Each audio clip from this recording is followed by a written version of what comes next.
Hey there guys, it's Metro, and we are back continuing this series where I'm attempting to re-instruct every single dungeon to the point that a new player can come, pick it up, learn everything they need to know about all of Season 1 and Season two's compiled knowledge on this dungeon, and get themselves ready for Keystone Master. So the whole playlist is going to be down below. Make sure you guys check it out if you're interested. Today, we're getting into Mists of Tirna Scithe. Now, if you missed Season 1, or even if you missed a big chunk of time in between Season 1 and Season 2, a lot's changed here, and it might be a little bit odd to hear, but Mists, I believe now, is probably one of the top 3 hardest keys. Might even be the hardest key some weeks. And that is because the routing has changed. And it sounds weird to say, but I'm going to show you why that's an issue in this key. This is the perfect example of it. You have 30 minutes for this dungeon. So that sounds like a really good opportunity to get 3 lusts in, right? And you'd be surprised because there's only 3 bosses. 3 lusts sounds ideal, but because of the way people have been doing it recently, it's been creating a situation where your average group is unable to get 3 lusts in. And I'm going to show you that fatal flaw today in this key. But we'll get right to it. This is one thing that you're going to see here immediately. You need a Night Fae. Okay, if you do not have a Night Fae, in the route video I made, which you should also check out, it's not optional, unfortunately. You do not want to even think about doing this dungeon without a Night Fae unless you're not particularly concerned with upgrading it. Like, I mean, if you have a group of 5 good players and know what they're doing, yes, of course, it's fine. But it's going to completely change the route. You're going to be very sub-optimized.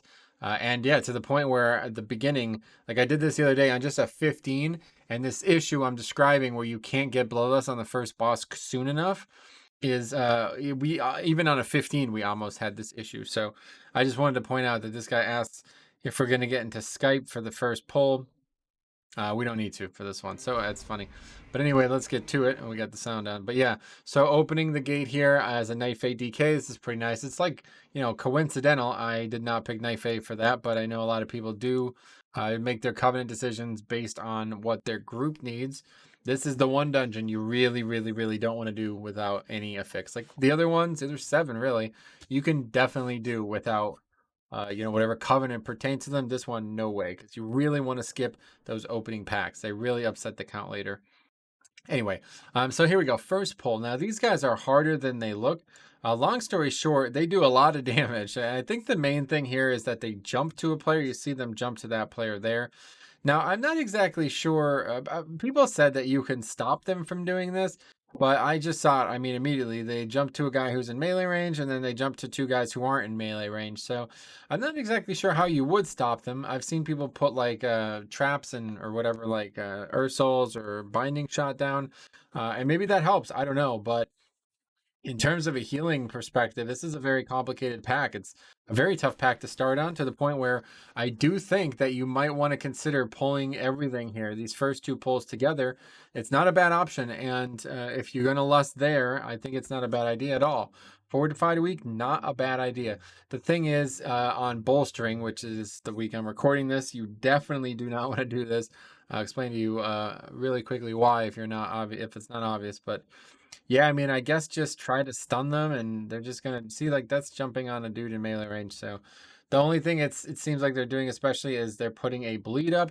They also have this dispellable magic thing, but like you play with so many blood elf paladins or blood elf, just in general blood elves, that I don't even really know what that does. I assume it does extra, makes them do extra damage or something like that, but yeah, all I know is just run up here as a blood elf and instantly dispel all 5 of them.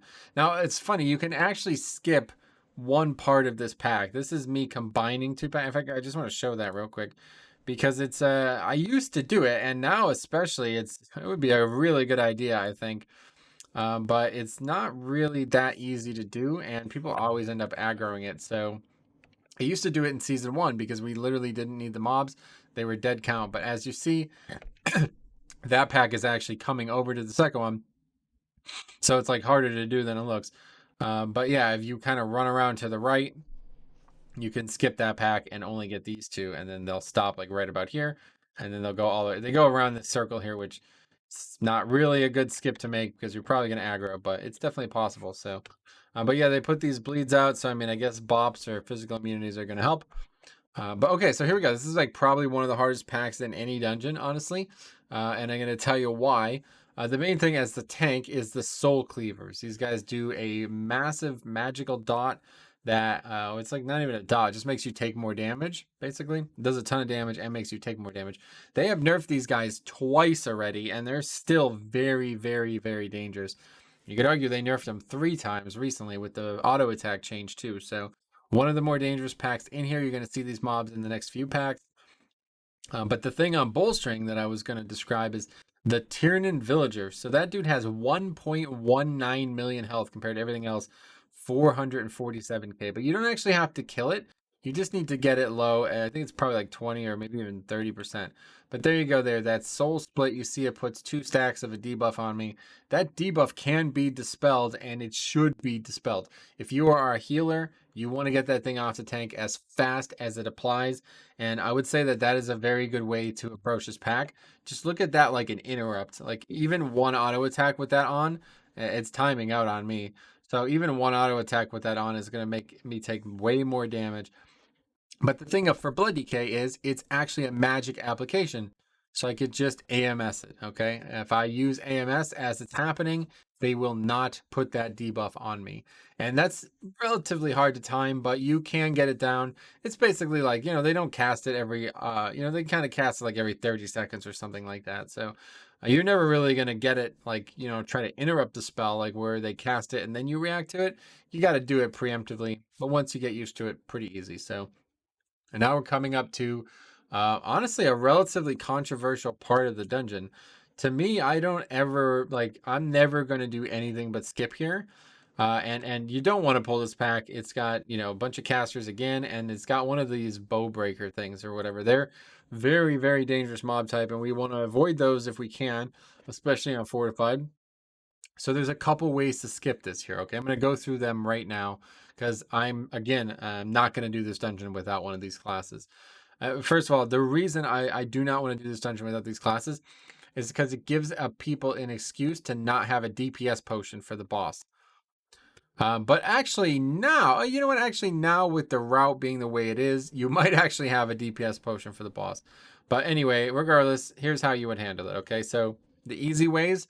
Rogue, obviously, tier 1, number 1. That's super easy. You can Shroud or you can Sap. One of the two will work. Both doesn't matter. You can just Sap this mob and walk by it, or you can just Shroud through it. So that's obviously the best option. Second best option is going to be Demon Hunter and Priest. Both of these can CC the mob out of combat, and you could walk right by. Priest can use Mind Soothe, which doesn't actually CC the mob, but it just doesn't see you if you hug the right. And Demon Hunter can use Imprison, which is an out-of-combat CC. So getting close to the imprisoned mob will not put you in combat with it, meaning you can walk right by. There's 2 other good options, Mage and Hunter. They both have a good option. Mage can do a Sheep on this mob. The problem is that it's an in-combat CC, meaning the mob is now in combat with anything that it comes near. Just like if you ran near it, it would aggro. It will now also aggro if you come near it.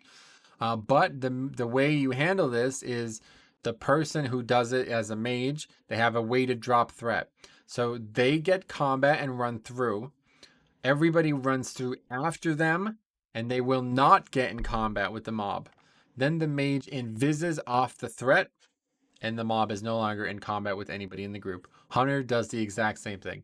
Throws the CC trap down, runs through first, gets threat. Everybody follows. The Hunter's the only one with threat, as long as nobody does anything to get on the threat table. And then the Hunter feigns, and now the mob is out of combat, basically evading. Like that's if you attacked it, it would be evading. That's how you know you did it right. Now there's one other that is way more complicated, but very good, and that is a monk, okay? A monk can paralyze the mob, but again, it's an in-combat CC. So if they had a way to drop threat naturally, like maybe they're a Night Elf, they can do exactly what Mage and Hunter did. But most, obviously, Horde doesn't have that option anyway. So most monks instead are going to do a much more fancy trick where they use Ring of Peace. You put it down right next to the mob. So the mob is on the inside of the ring, okay? You want the ring center to be just right of the mob, and it's going to shoot the mob like 5 or 6 yards to the left, okay? As long as you place it to the right of the mob is going to go flying to the left. So now it is still in combat with the paralyze, but you will not be close enough to actually have it combat aggro you. Now, this means that you do it perfectly, because if you do it late, or you're like, people get too close, or you do it and then they take too long to run through, the mob will recoil back to its initial spot. Or maybe, actually, no, I guess that won't happen because the mob CC'd. I have seen it fail. I'm not really sure why. Now, there's another option, and that's a Warlock portal. And right now, that seems like the best way to approach this dungeon. So long story short, I don't exactly know how to explain that to you. It's very bizarre looking, but a Warlock can actually portal from one side of this giant tree to the other, and you can skip all of this. And that allows you to skip the previous pack too. That pack is not normally skippable because it has True Sight. Now, there are ways to skip it, but we've already spent too much time on this, so most groups are not going to be skipping that pack. If you have a Warlock, you should do it, and I'm going to tell you very plainly why. The only concern you're going to have here is getting 3 lusts in. This dungeon really, really wants 3 lusts. It's far too short to only be using 2 lusts. You have no idea how much time you're losing with that. So anyway, we opt for the easy option here. We're just going to go through with Demon Hunter. And that's it. Really good pack to Gore Fiends because they're all, 2 of them are casters at least. One problem is I engaged the Moon a little bit late. He got here late. So if both of them auto attack you at the same time, they're both going to start their soul split timer at the same time too, which is makes it really easy to AMS. But as you see, I do AMS it regardless. It's just a little bit more complicated from now on. So just something to keep in mind. If you're going to grip them, make sure you get all of them. I failed to get all 4 of them. Most times I can get all 4 easily. Now, these harvesters are doing this Spirit Bolt. And they're doing the same thing from the first pack, but this time there's 2 of them. I'm telling you, these do a lot of damage, and they do not target the tank. They also do that harvest. It's like a heal. It's going to try to heal. So really, you definitely want to make sure you're interrupting all the things you can on this pack.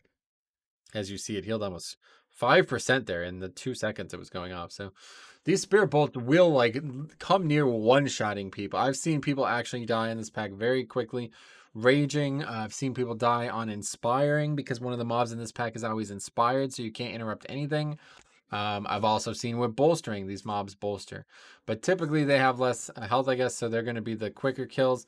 And now you have these Soul Cleavers left, so very easy to die here with 2 stacks of bolster, 19. But yeah, we get the stun on this. Oh, actually, no, we just get hit by both and we're fine. But I don't know, Blade DK feeling really tanky right now. I'm not really sure why. Now here we go with the first lieutenant. So this lieutenant is either going to be Varuth or the Incinerator. Fire or the healing guy. So I always pull this. I don't think you're skipping this regardless, but I actually show a funny little thing here, which is maybe an interesting trick for you. You can actually eat these mushrooms. As you see, Tasty Tough Shroom healed me for 12.8k health. So you can eat these mushrooms and they will heal you as well as give you the buff. I have been exclusively taking the stamina buff, especially now with Varuth's Stygian King's Barbs. But obviously most people will probably recommend taking the strength buff. It's the light green for strength and the dark purple, or the purple in general, for the health buff. And honestly, I'm going to tell you, not a bad idea to take the health buff. The problem is these things only last for 10 minutes, so you're not going to have them for the full dungeon. I have seen people actually come back here and get the buff a second time, which there's a few more that you can get. So yeah, it's not the worst idea. I mean, it's certainly not the worst idea. And yeah, I guess you can come and get the stam buff too if you need it, but I don't know. That's how it goes. People don't really care much about that kind of thing, but it is possible. So anyway, we're going to hug around the right here for a very specific reason. Well, it's also CD related, but this is all in the interest of time. Okay, so right now my gears are turning in my head. We need to get this area done with at least 22 minutes at the start of this fight. Okay, at least. Ideally, we'd be looking at 23, maybe 24, probably usually like 23 and a half. That's if it goes perfectly. If you blow up the pack without lusting, if you blow up the first packs, skip perfectly, kill everything on the way here, you might see 23 and a half. And that's a very, very important number. Even 22-ish, 22 and a half is fine. Anything under 22, you're playing with fire. and you're going to see it in this key. It doesn't hurt us, but I want you guys to be aware that the reason this key has gotten harder for people is because they're so used to the DPS portions from Pride carrying them at certain times in the dungeon that everything has gotten harder. So now it is incredibly important to maximize what you do have, and that is Bloodlust, and obviously these lieutenants.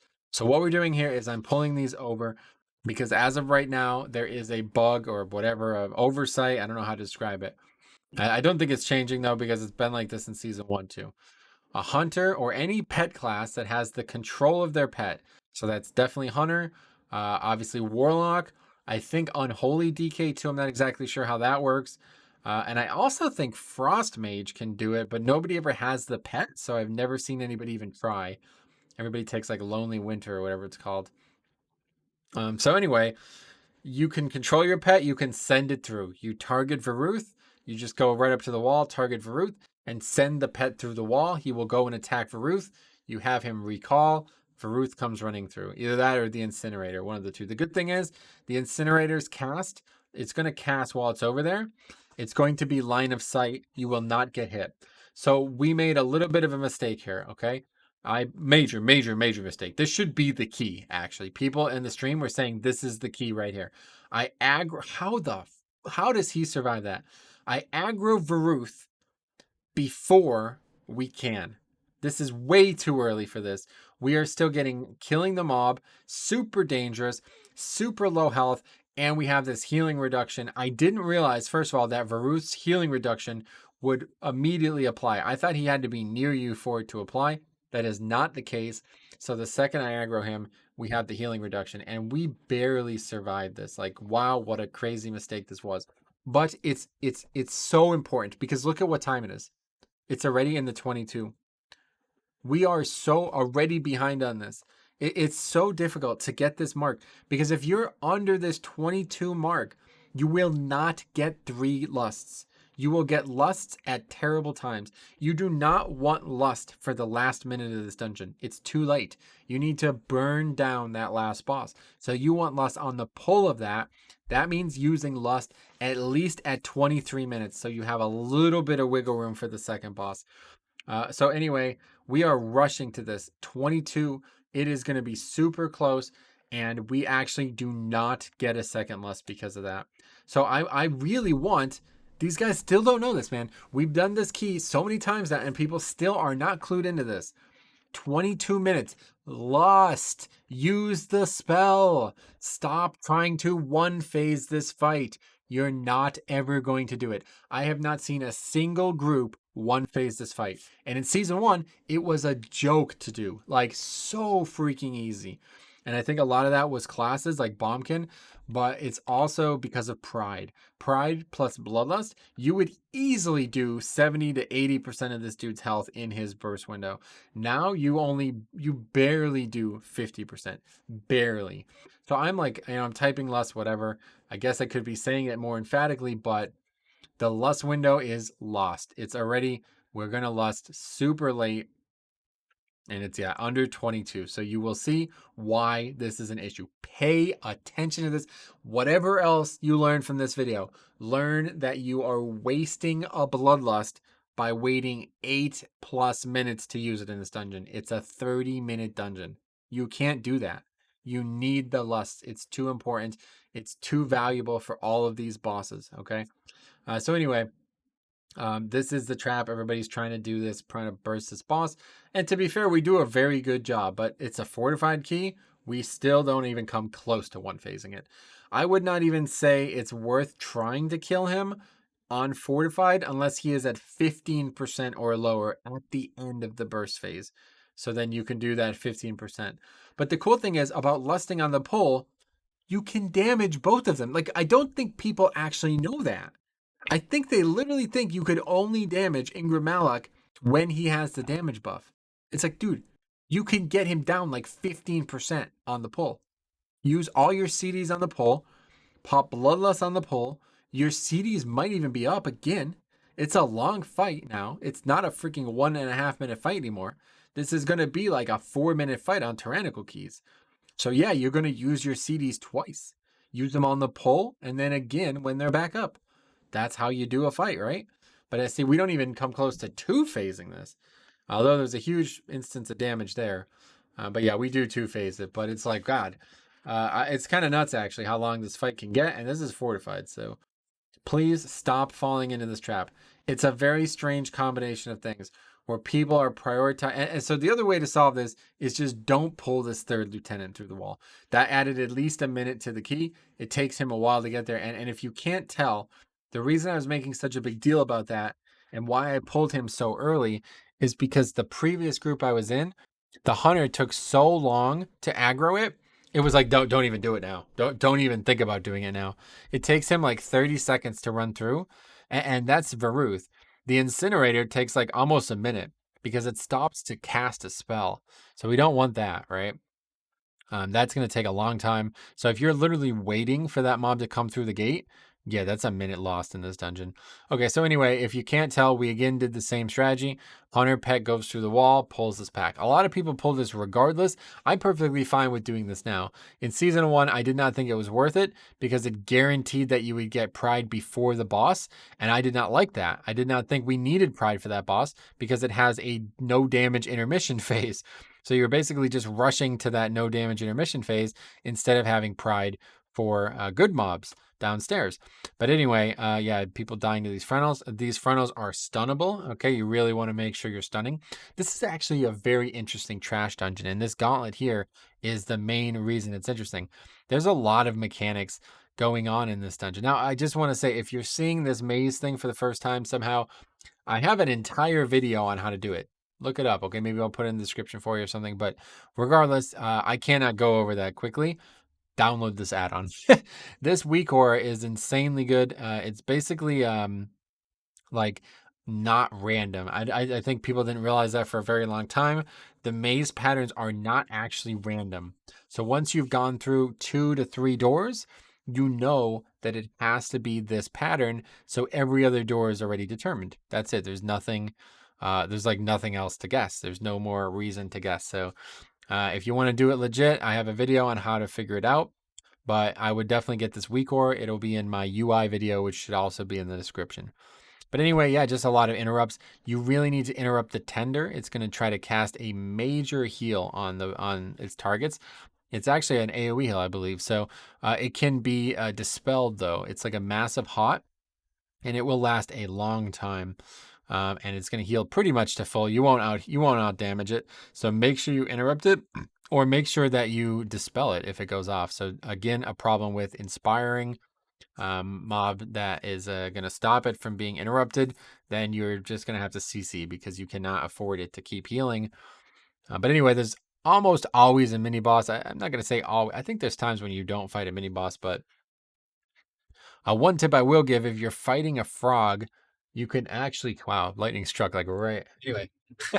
Anyway, there's a frog mini boss too, and you can actually aggro a second frog that's just on the other side of a wall, even easier than with the pet. The pet has to go through the wall and pull it out. You can literally just stand right on the edge of the wall and pull the frog to you. So it's like, wow, okay, super easy. And that's, again, more count. And this is a problem. This maze is very count inefficient, very time inefficient. It's actually like really, really bad for the reasons that this dungeon is bad time-wise. And ideally, you will get out of this maze and Bloodlust will be up. That would be your ideal goal. And that does not mean that you're slow. It means that you're efficient with count.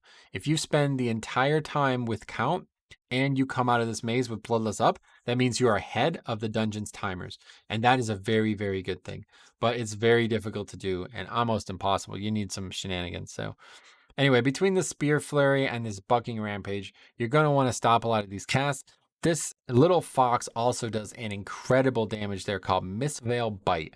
It's going to put this epic bleed on a person. So again, with raging or bolstering or even fortified in general, you see this hunter is just getting slaughtered. He's getting hit for like 30% of his health every tick of that bleed. So it is stunnable. Okay, you can stop it. I think you can also maybe stop it with roots because it jumps to its target. But it is very, very, very dangerous. And like these packs are like really complicated. Like look at how many. So we have a Shaper, which is going to put the Bramblethorn coat up. We have Nourish the Forest, which needs to be... So the Bramblethorn coat, it makes it so if you attack that target, you get rooted, meaning all the other mobs complication, they're like more difficult because you have to move out of mechanics.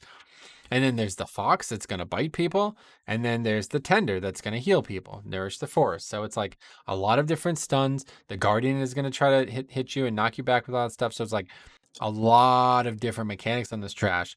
Meaning like, if you did pull 2 packs of these, you might not even be able to have enough.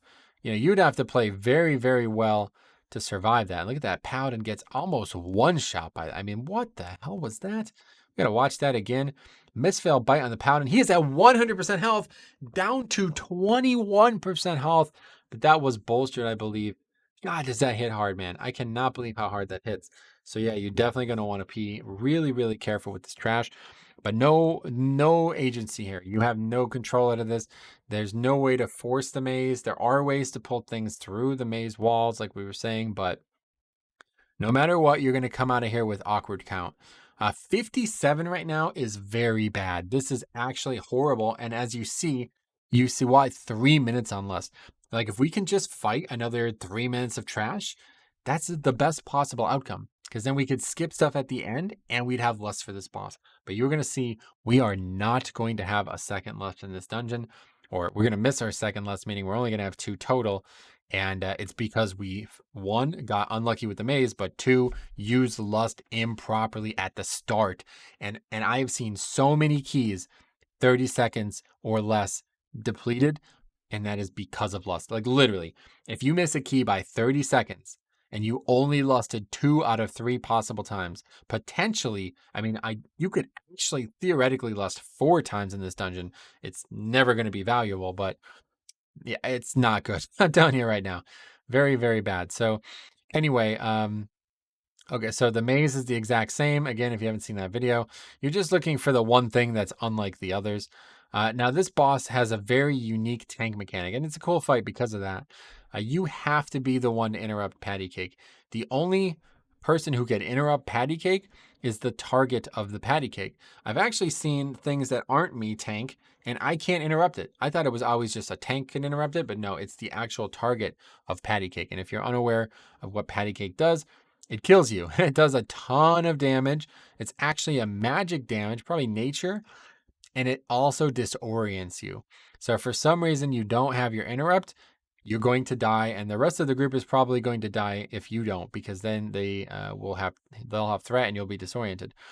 But luckily, as Blood DK, you can AMS it. I'd imagine you can probably spell reflect it as warrior. Paladin, I'm sure you can immune it. I don't think Vengeance has any way out of it, and Baron no way out of it. But yeah, it's actually harder than it looks. I have a ranged interrupt, so does Vengeance and potentially Paladin, so it's easier for us. But if you're, say, a warrior and you don't want to charge, I guess, or yeah, really, that's kind of it.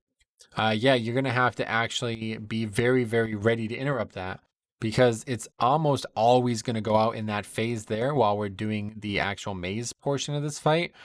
And if you miss that interrupt, you are done. Like you legitimately might wipe. Like it's very, very complicated. So anyway, it also does this illusionary Vulpin. It used to be bugged. It's no longer bugged. One way or the other, you just have to dodge it. You could root it like they do with the traps. You could do like Druid roots or any other CCs and stuff like that. But if it touches you, you become, well, first of all, you get hit really, really hard. And then you also become a frozen ice block, meaning that you're basically stunned for like 6 or maybe even more seconds. Another good tip, Blood DK can AMS it. So if it's chasing somebody and you realize they're not going to successfully get away from it, like that shaman there or that mage there, it actually just dies as it gets to that mage. I should have ran over there and AMS'd and ran into it, and then it won't do anything to anyone. But anyway, you see, Bloodlust comes up after the fight. So that's that. We could like potentially lust as we get down there, but like by the time I gather all the mobs, we're like under 11 minutes. So that means we would be wasting our 3rd lust. Like, I hope that this is obvious now. I really don't know how many people are unaware of this, and maybe you could say I'm making too big of a deal about this, but like you're only lusting 2 times in this dungeon, whereas you used to not only lust 3 times in the dungeon, but you used to lust with pride like every time. You would always have pride for the first and always have pride for the third boss. And a lot of times you could definitely always have it for the second boss if you really wanted to as well. So it's like you went from having pride plus bloodlust for every boss to now having no pride and no bloodlust for at least one of the three bosses, and obviously no pride for any boss. So this is a very aggressive pack. I'm not going to say it isn't, but I really do feel like you really need to consider pulling trash with the lieutenants. Okay, Varuth is very dangerous, but he's the only one. He's really and he's much earlier in the dungeon. This one is either Oros or Sogadon. Sogadon is dangerous, especially on quacking weeks because of the quacking overlapping with you being rooted, but that's perfectly avoidable. You just need to spread out equally around Sogadon. Not sure how many people don't know that by now, but if everybody's spread out around Sogadon, you will not get gripped on top of each other. Instead, you'll be gripped around each other. So anyway, that's pretty much it. Now these packs coming up here are very easily combined. These are probably one of the easiest sets of trash in any dungeon. In case you couldn't tell from that first pack, the Staghorn is going to have two very pertinent interrupts. One of them is going to put a massive shield on the mobs, all mobs as well. It can be purged.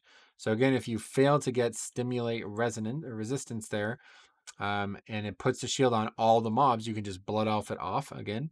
But it's also going to do that regeneration thing, and that's going to heal as well. So we want to interrupt both of those. So even when we're fighting Sogadon or Oros there, and we're pulling in this pack, me as the tank, I'm keeping that my target. I want to make sure that that thing gets my full attention.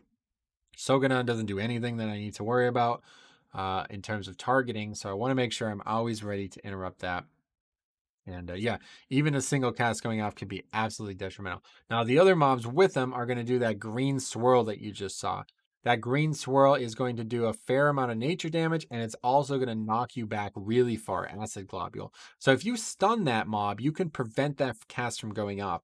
And that is not a bad idea at all. You can grip it, do anything to stop it. And it's perfectly dodgeable mechanic, but it never happened. Let's put it that way. People get knocked off all the time here, and there's a couple of fixes that make it worse.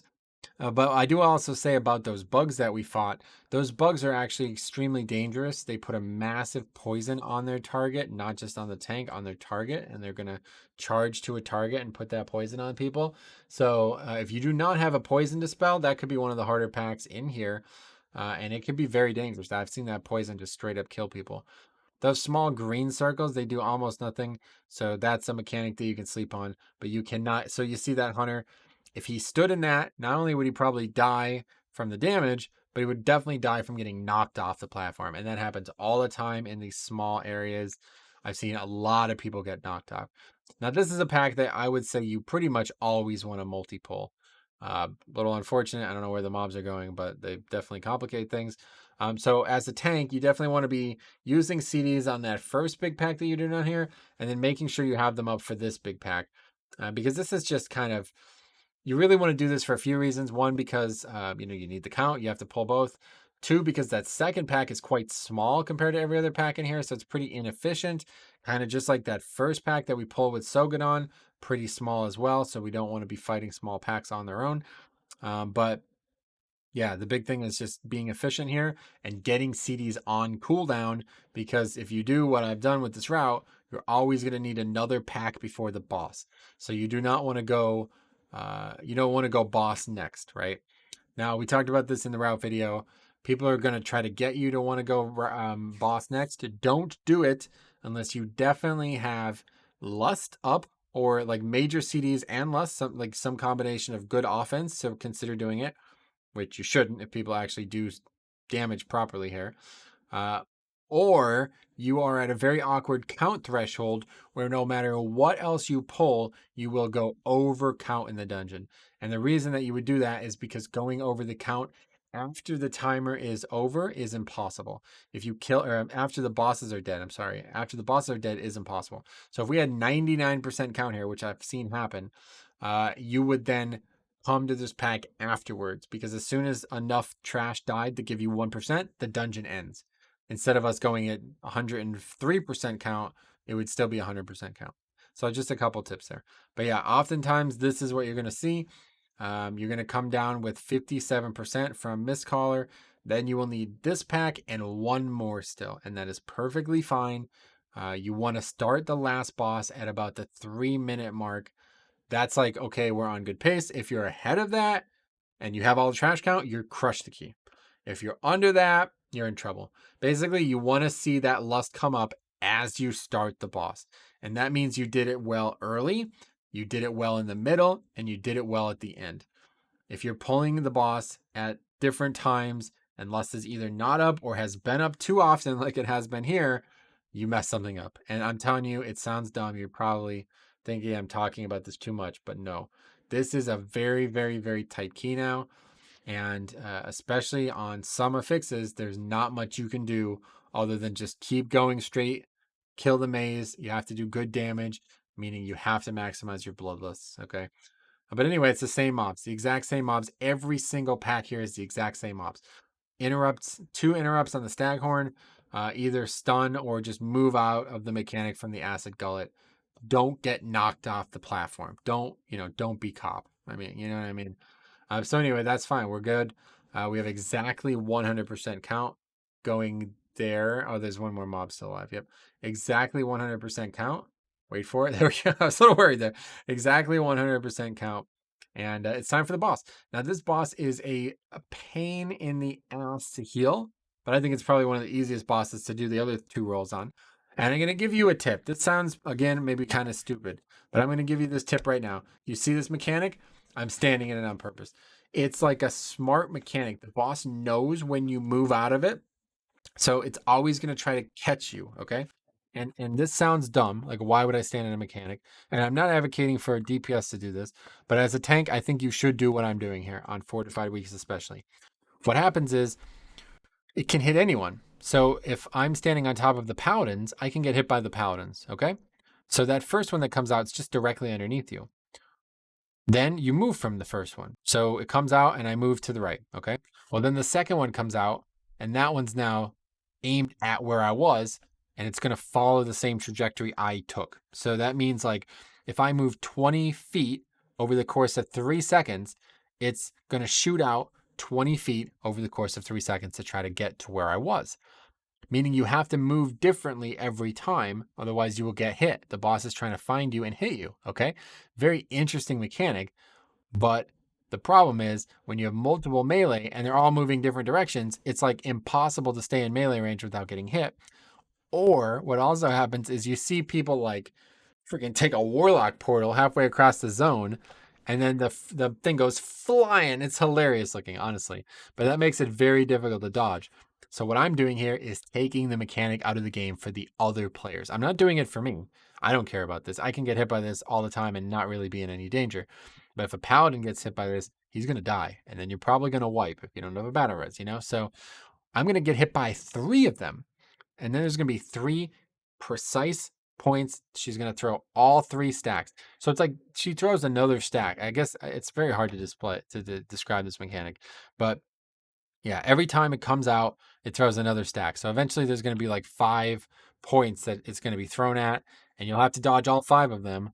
Otherwise, you're going to get hit, and you don't want to get hit. So anyway, couple mechanics to interrupt here. One of them is Parasitic Infester, and if that cast goes off, it mind controls one of your party. That's awful. I've actually seen it wipe people, wipe groups, because if it mind controls somebody who does something bad, you could actually wipe to this. And there was a famous little moment in early season 1. I don't know if they fixed it or what, but I actually saw it happen again almost on Kel'Thuzad, where he mind controls targets too. A mage casts portal. Okay, and that sounds pretty dumb, but for some reason, it just immediately ports everyone if the cast gets off. Like, it's not a clickable portal, it just ports everyone. So I actually saw this happen on Wowhead. They posted it. A group got ported out of the dungeon. They got ported to Ouroboros. That's the key, obviously. So, yeah, don't let anybody get mind control regardless. Make sure you're interrupting that. It's probably a good idea to always have the tank interrupt that. And again, you see, so I'm just going to use like a progressively stronger amount of CDs every time. So the first one I could survive without any CD. The second one I might use like Rune Tap and maybe Lichborn. And then the third one I might use like Icebound, maybe Rune Tap, maybe AMS, maybe just whatever I have. And they get, like I said, there's going to be now 2, and then there's going to be 3. So this one's going to be 3. As you see, AMS is the great equalizer. That, like, the amount of damage it does, AMS is going to be more than that damage, so it's not really an issue. But anyway, the other mechanic that can be interrupted is consumption. And the way this works is it kind of runs to the middle of the room and does a mechanic where it's shooting out all these blue swirls, okay? These blue swirls are just simply dodge them, no problem. But after you break a damage threshold, you can interrupt this mechanic. Otherwise, consumption is going to be, it's like feeding on the corpse of some, I don't even know, I'm not sure, but she's like feeding on the corpse of some NPC that's here, and it's like swirls are coming out. So for those 12 seconds, those swirls are coming out, but they're so easy to dodge. A lot of people don't want to interrupt this mob because it means you have to do other mechanics instead. So I've seen a lot of people do this where they don't interrupt this for 12 seconds and they just let the cast finish and they just keep dodging. That's a viable option, and it's probably a good option in a lot of groups, but I don't know how worth it is. Just make sure you don't all waste your interrupts on this spell, because this spell is 100%, like, you could deal with this no matter what. You cannot deal with being mind controlled. There's no way you're going to have people mind controlled and you're still going to find success here. So it's going to make the fight way more complicated. But yes, a very difficult fight numerically, and you see how those green swirls are drifting around. No, that's because people are moving. It's a very, very, very long encounter. It gets really, really long if you don't kill it really fast, because the more time that goes by, the harder the mechanics get to be to deal with. There's also one other mechanic. Well, there's actually 2 things we haven't talked about. One of these bugs, it seems like they always pick the healer, but I have seen them focused on other players. And I'm telling you, the biggest mistake you can make on this fight, as whoever has the focus, is you're just running around in circles. It literally happens all the time. People just start sprinting away from the ads. You have to kill them. Like, they're gonna eventually catch you. Like, you can't dodge them forever. But there's one other mechanic I did want to show. I guess we just didn't see it really. There it is there. It's called Mind Link. This is actually a really important mechanic. Long story short, one person is the anchor, and the other 3 are kind of the chain. This is the exact same mechanic that was on Raw Den, if you did Raw Den in Nyalotha there. So Mind Link goes on that person, and you see they're already so far away from everyone else that it's just not a factor. It's just on me and that person. I will say that you can AMS this. It's always going to go on 4 of the 5 people. So if you AMS before the cast starts, very likely it will just not go on you. And if it goes on you, the anchor goes on you, then you just save your whole group a bunch of DPS. But I do think, as the Blood DK, it is more valuable to put the 3 circles on the ground and make sure you don't take significant damage from that, meaning save AMS for that instead. I would not use that on Mind Link. I only, if a second use of AMS comes up, then you could do that. But I do think doing this is very important, and I don't really see anyone else doing this. Because, again, if the fight goes really long, and every time that mechanic came out, people are running in all different directions, by the end of the fight, you're literally you have to run away from the boss to dodge the mechanic. You cannot be near the boss. And that doesn't sound like that big of a deal, but it's a huge DPS loss. So I'm just trying to take mine out of the encounter. And that's a very, very easy way to control the rest of the mechanics as a tank. So anyway, very straightforward dungeon. It's just extremely tight numerically, and certain affixes make it really bad. The ones that make it really bad right now are Inspiring. This is definitely the hardest dungeon for Inspiring, because it's really the only dungeon that actually has problems with Inspiring. The casters in the maze are just, you have to CC them. But past that, another bad affix for this dungeon is Spiteful, because you cannot leave the maze hallways, or whatever you'd call them, while you're in combat. So that's like a technical thing. Like, they put that in to make sure that you don't just run through all the maze halls. You actually have to do the trash. And that means you can't leave when you're in combat. Also with mobs that aren't the mobs, like, meaning the Spiteful. It's a complicated way of saying it, but yes, the Spiteful that spawn will keep you in combat, so you cannot walk through the gate. One thing I will say is, if you kill all 4 of the mobs at the same time in the maze, and the Spiteful all spawn at the same time, there's actually a second or 2 where you're out of combat, so you can't actually go through the maze door, and the Spiteful will just follow you afterwards and put you back in combat then.